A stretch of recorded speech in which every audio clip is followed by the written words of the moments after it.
Good afternoon students, कैसे हो आप सब। मैं नीता शर्मा आज आपको कक्षा 8वीं में लेखन कार्य में पत्र के बारे में समझाने जा रही हूँ। तो पत्र है हमारा मिड टर्म के एग्जाम में अभी आएगा, तो आज हम उसके बारे में थोड़ा सा समझ लेते हैं कि किस तरीके से हम पत्र लिखते हैं, क्या पत्रों के प्रकार होते हैं। तो बेटा आज हम औपचारिक पत्र पढ़ेंगे, पर औपचारिक पत्र पढ़ने से पहले हम यह समझते हैं कि पत्रों के कितने प्रकार होते हैं। तो मोस्टली रूप से पत्र के 2 प्रकार होते हैं, एक होता है औपचारिक और एक होता है अनौपचारिक। औपचारिक का मतलब होता है ऑफिशियल लेटर, जैसे कार्यालय में पत्र दिए जाते हैं, शिकायती पत्र होते हैं।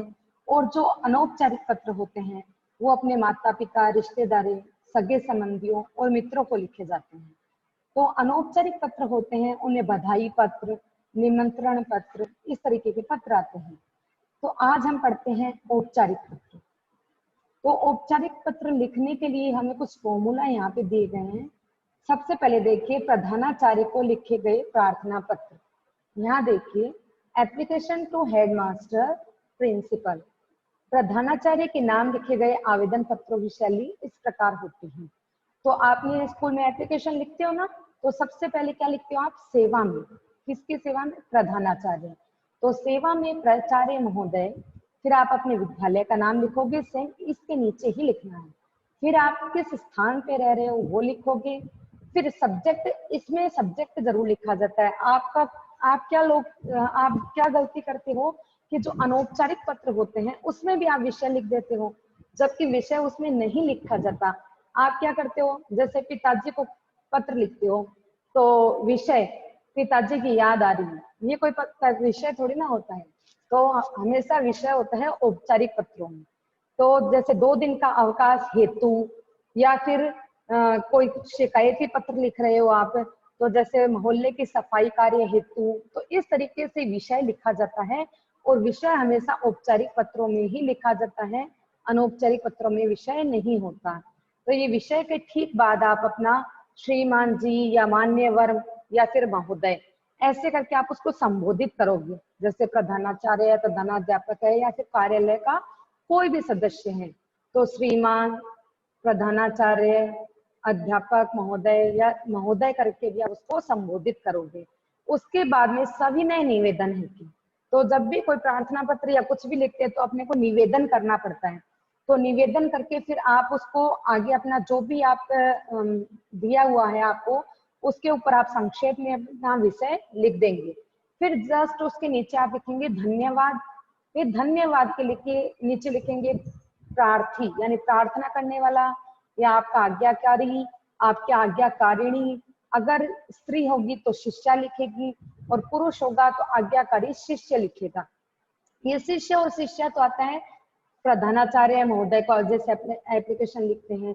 बाकी जैसे कार्यालय पत्रों में आता है प्रार्थी या फिर भावदीय। तो इस तरीके से आपको ये परफॉर्मा बताया गया है, तो ये आपको ऐसे करना पड़ेगा। नेक्स्ट देखिए, विद्यालय से अवकाश लेने हेतु प्रधानाचार्य को प्रार्थना पत्र। तो ये सब चीजें हम 2nd क्लास से या 3rd क्लास से ये चीजें पढ़ते हुए आ रहे हैं। ये तो प्रारंभिक रूप है इसका, प्रार्थना पत्र वाला, और इसके बाद में अलग अलग रूप हमारे सामने प्रस्तुत होंगे।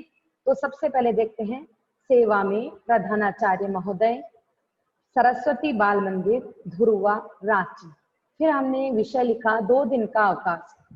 श्रीमान जी, सविनय निवेदन है कि मैं अस्वस्थ हूँ, कल से मुझे 104 डिग्री बुखार है। डॉक्टर ने दवाई के साथ साथ 2 दिन का आराम करने की सलाह दी है, अतः मैं विद्यालय में नहीं आ सकता। कृपया मुझे 2 दिन का अवकाश प्रदान करें, आपकी अति कृपा होगी। धन्यवाद सहित आपका आज्ञाकारी शिष्य। अब यहाँ पे शिष्य क्यों आए हैं? क्योंकि हमने अध्यापक या प्रधानाचार्य को ये पत्र लिखा है। फिर आप अपना नेम लिखोगे, फिर कक्षा लिखोगे, दिनांक लिखोगे और अभिभावक के हस्ताक्षर। ये तो थे प्रार्थना पत्र का तरीका। उसके बाद में देखो, ये आप आ रहा है बड़े भाई की शादी है, तो उसमें सम्मिलित होने के लिए आपको 3 दिन का अवकाश चाहिए। इस विषय पर प्रार्थना पत्र सेम एज इट इज वो का वो परफॉर्मा होगा ऊपर विषय तक। उसके बाद में चेंज होता है, श्रीमान जी, सविनय निवेदन है कि 15 फरवरी 2021 को मेरे बड़े भाई का विवाह है। बारात दिल्ली से चंडीगढ़ जानी है। 14 तारीख को ही घर में सभी रिश्तेदार आ जाएंगे, घर में अनेक काम होंगे। 16 तारीख को भी विद्यालय में नहीं आ सकूंगा, अतः कृपा करके मुझे 14 से 16 फरवरी तक का अवकाश प्रदान करें। आपकी अति कृपा होगी। फिर आप बताना धन्यवाद सहित आपका आज्ञाकारी शिष्य। फिर वही नेम लिखना, सेक्शन लिखना, क्लास लिखनी, दिनांक लिखनी और अभिभावक के हस्ताक्षर। ये तो सारे अपने को कौन से वाले दे रखे हैं, प्रार्थना पत्र दे रखे हैं।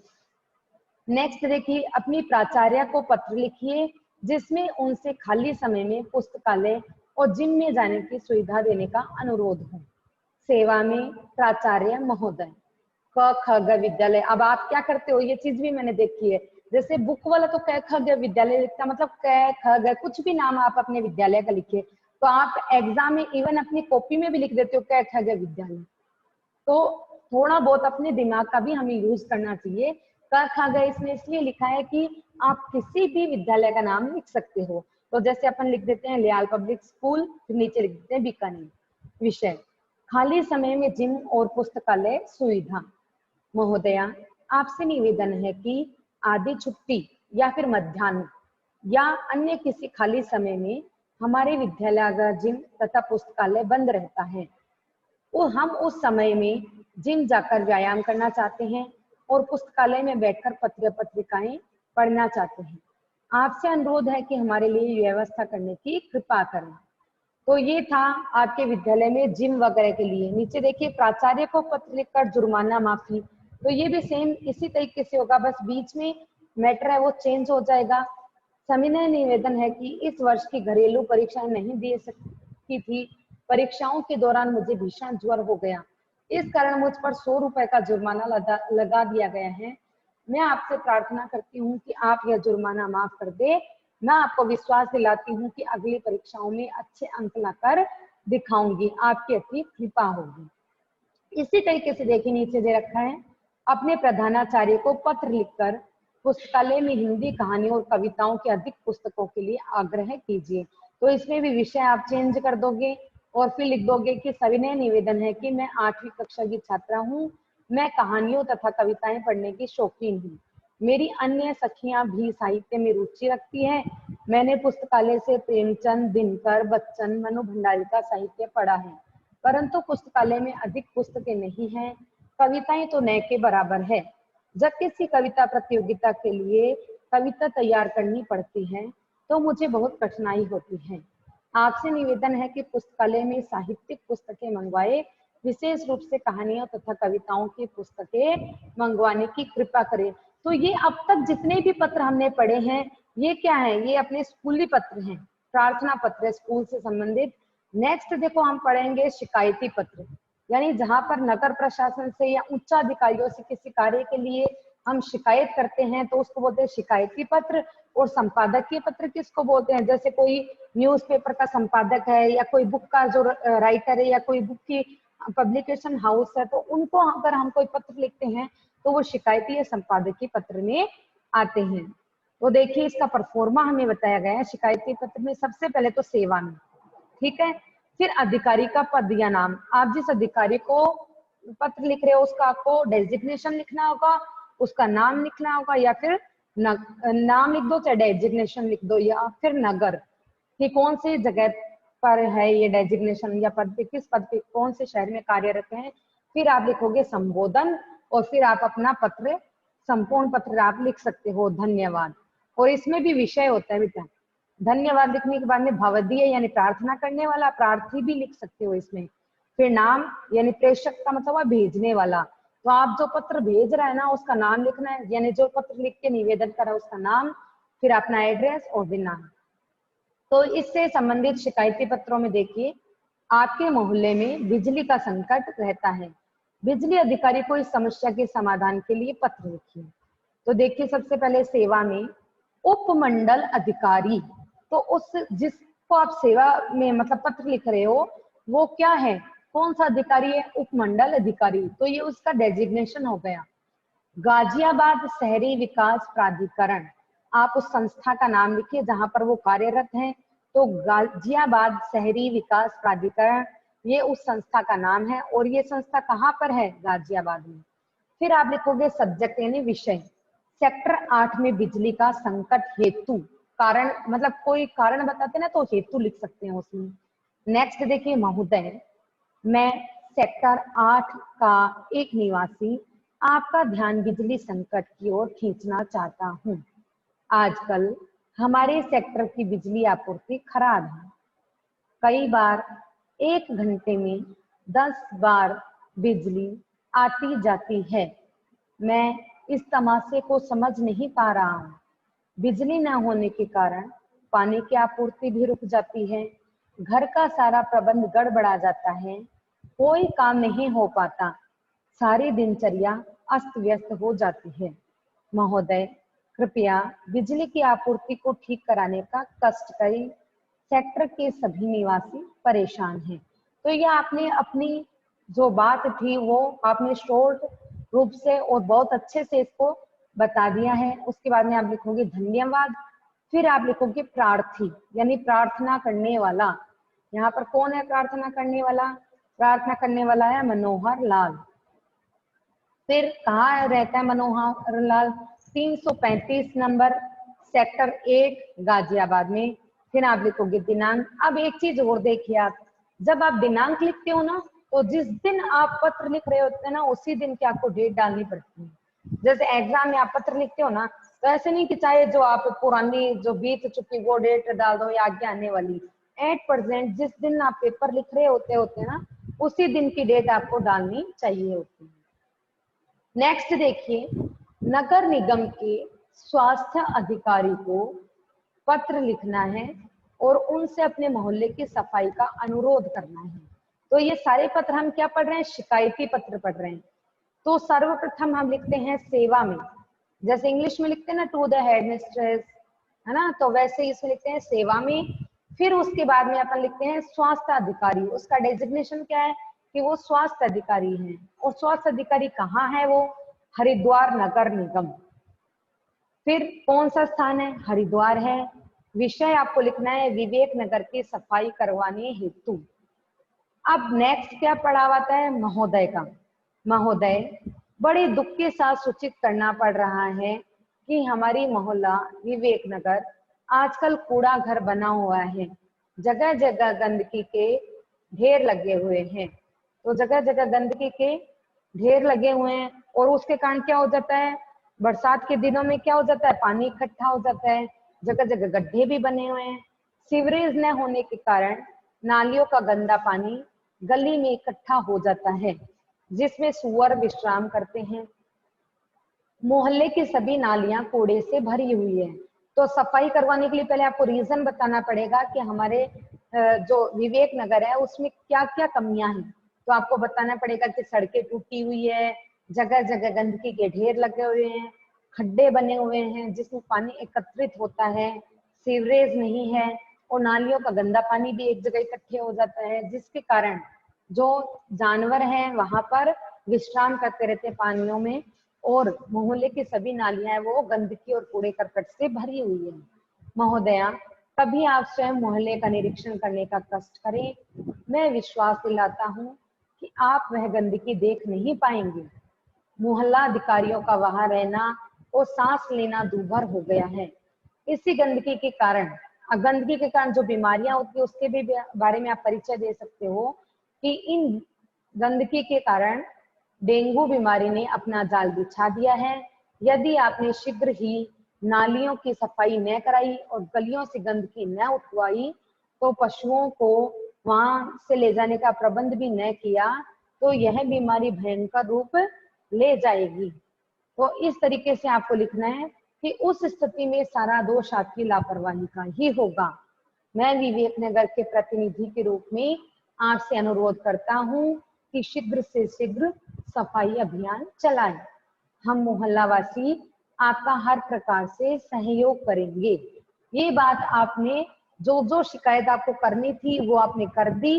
फिर उसके बाद में नम्रता से उसको अनुरोध भी कर दिया कि आप बुरा मत मानना, हमने अपनी शिकायत वो आपके सामने प्रस्तुत की है, पर आपसे ये निवेदन है या हार्दिक अनुरोध है कि शीघ्र से शीघ्र सफाई अभियान चलाए ताकि हम इस बीमारी से जल्दी छुटकारा प्राप्त कर सकें।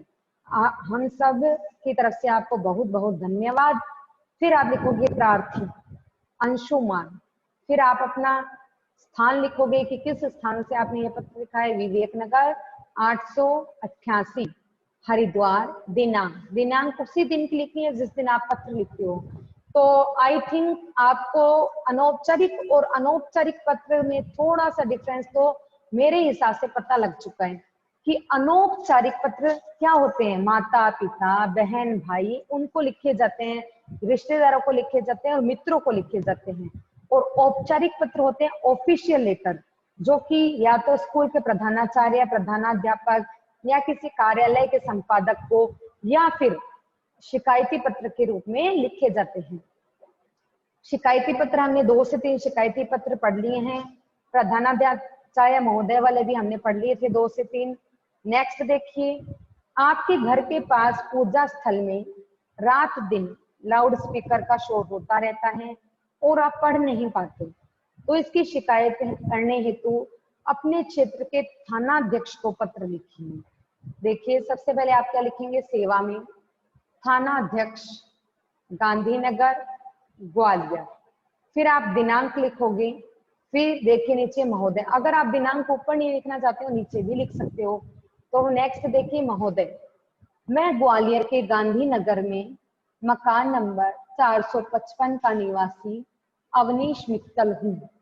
मेरे घर के आसपास एक मंदिर, एक गुरुद्वारा और एक मस्जिद है। इन तीनों के कारण मुझे तथा मेरे जैसे अन्य विद्यार्थियों को बहुत परेशानी झेलनी पड़ती है। देखिए जब कोई प्रकार के त्योहार आते हैं या फिर रामनवमी, जन्माष्टमी या फिर रामलीला के दिनों में मंदिरों में दिन रात लाउड स्पीकर बजता रहता है। यही स्थिति गुरु पर्व पर गुरुद्वारों में भी होती है और ईद तथा रोजों के दिनों में भी मस्जिद में यही स्थिति होती है। इन आवाजों के कारण पढ़ाई करना दूभर हो जाता है, यानी मुश्किल हो जाता है। मुझे किसी भी धर्म या पूजा स्थल से कोई परेशानी नहीं है। अब उसने बता दिया तो कोई ये नहीं सोच ले कि इसको विभिन्न धर्मों से परेशानी है, तो आप अपनी बात को भी ये क्लियर कर दीजिए कि मुझे किसी भी धर्म या पूजा स्थल से कोई परेशानी नहीं है। मेरा इतना निवेदन है कि इनकी बेलगाम आवाज को कानून के दायरे में लाए। मतलब कानून इनको एक नियम बना दे कि इससे ऊपर डेसिमल की आवाज आपको नहीं रखनी है। हम विद्यार्थियों का भी ध्यान रखें, हम भी खुदा के बंदे हैं, हमें परीक्षा उत्तीर्ण करनी है। कृपया पूजा स्थलों की आवाजों को हमारी पढ़ाई में खलल डालने से रोके। फिर आप अपने लिखे भवदीय, प्रार्थी कुछ भी लिख सकते हैं। अवनीश मित्तल। अब इस चीज में ये देखना, आप शिकायती पत्र में आज्ञाकारी शिष्य ऐसे नहीं लिखना है, क्योंकि ये कोई आपके गुरु नहीं है, ठीक है ना। तो इसमें आप भवदीय लिखोगे और प्रार्थी लिखोगे।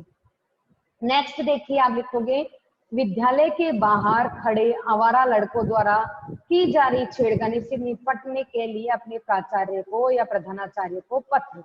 तो ये थोड़ा सा आपका वही पैटर्न आ गया है। कौन सा? प्रधानाचार्य वाला। तो सेवा में प्रधानाचार्य महोदय, फिर विद्यालय जैसे लयाल पब्लिक स्कूल बीकानेर, विषय छेड़खानी की समस्या। श्रीमान जी या महोदय जी, सविनय निवेदन है कि हम विद्यालय की लड़कियां विद्यालय के बाहर खड़े आवारा लड़कों से बहुत परेशान हैं। छुट्टी होने के बाद कई आवारा लड़कों के झुंड मोटरसाइकिलों पे सवार होकर हमारा पीछा करते हैं तथा हमसे छेड़खानी करते हैं।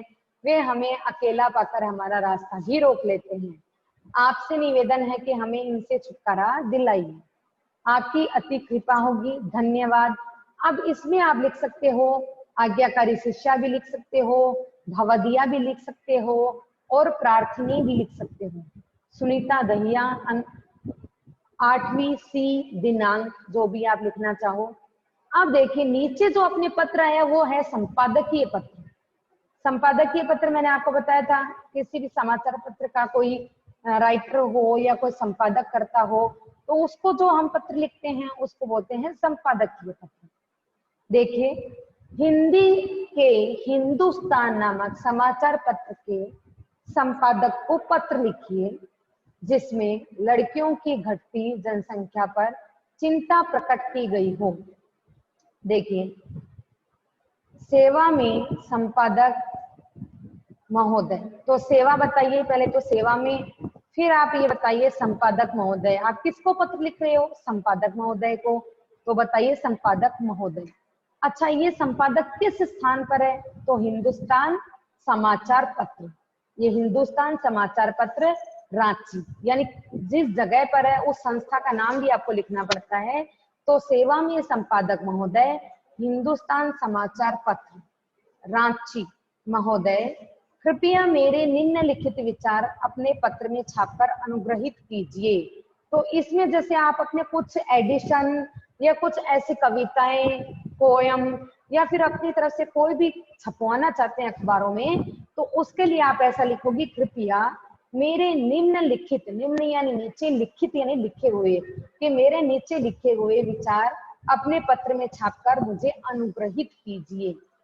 पिछले 10 वर्षों से लड़कियों की जन्म दर लगातार घटती जा रही है। चंडीगढ़ जैसे महानगर में लड़कियों का अनुपात किसी भी महानगर से कम है। अब यहाँ पर लड़कियों की घटती जनसंख्या के या घटती दरों के बारे में वर्णन किया गया है कि चंडीगढ़ जैसा महानगर है, वहां भी लड़कियों का अनुपात किसी भी महानगर से कम है। हरियाणा में लड़कियों का अनुपात देश भर में सबसे न्यूनतम है। लड़कियों की घटती संख्या चिंता का विषय है। यदि यह गति चलती रही तो कितने ही युवकों को कुंवारा रहना पड़ेगा। और इसी तरीके से आजकल अपहरण और बलात्कार की घटनाएं भी बढ़ती जा रही हैं। लड़कियों की घटती जन्म दर के पीछे पुरुष प्रधान समाज की पिछड़ी विचारधारा है। यानी आज भी लोग पढ़े लिखे होकर भी पुरानी विचारधाराओं में जीवन व्यतीत कर रहे हैं। अधिकतर लोग लड़के का जन्म लेना चाहते हैं, लड़के को जन्म देना चाहते हैं, इसलिए वे गर्भावस्था में ही भ्रूण की जांच करवा लेते हैं। यदि लड़की हुई तो उसे नष्ट कर देते हैं। यह भ्रूण हत्या मानव हत्या के समान ही होती है। यह समस्त नारी जाति का अपमान होता है। समाज को चाहिए कि ऐसे लोगों का बहिष्कार करे। सरकार को भी गर्भपात और भ्रूण परीक्षण के संबंध में कड़ी कार्रवाई करनी चाहिए।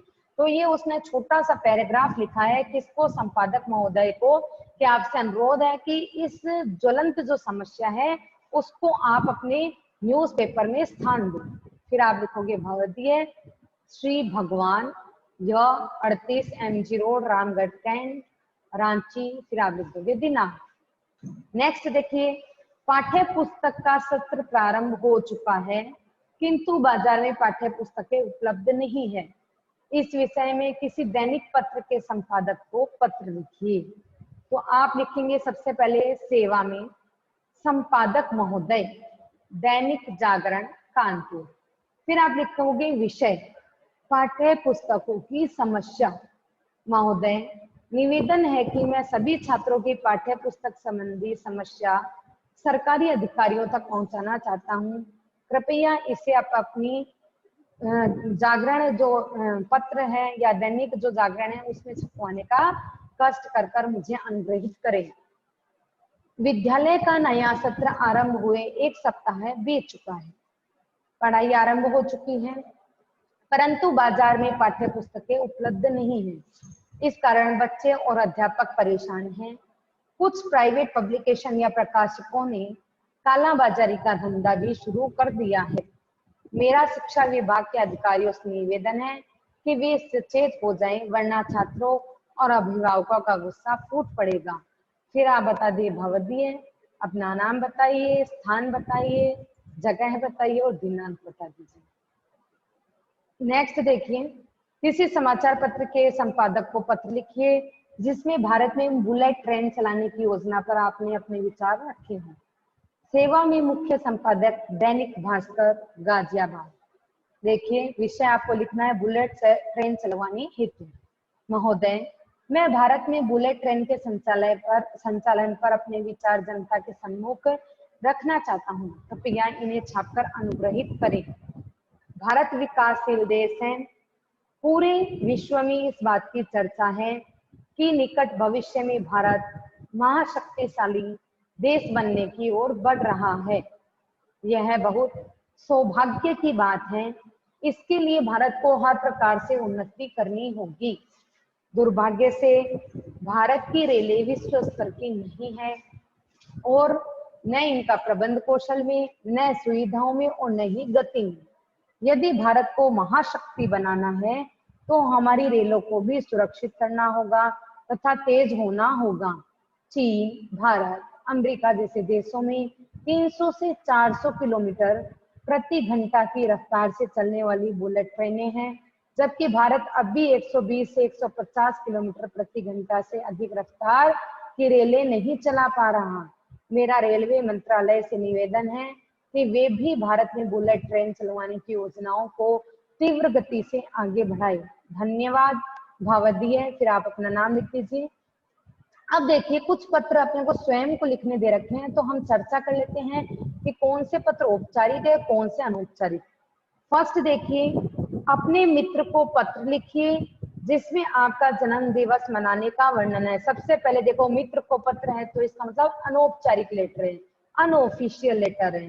अपने मित्र को छुट्टियों में अपने पास बुलाने के लिए, तो ये भी अनऑफिशियल यानी अनौपचारिक पत्र है और इन पत्रों में विषय नहीं लिखा जाता। पिताजी को पत्र लिखते हैं, अब पिताजी को लिख रहे हैं तो ये भी अनऑफिशियल लेटर है यानी अनौपचारिक है।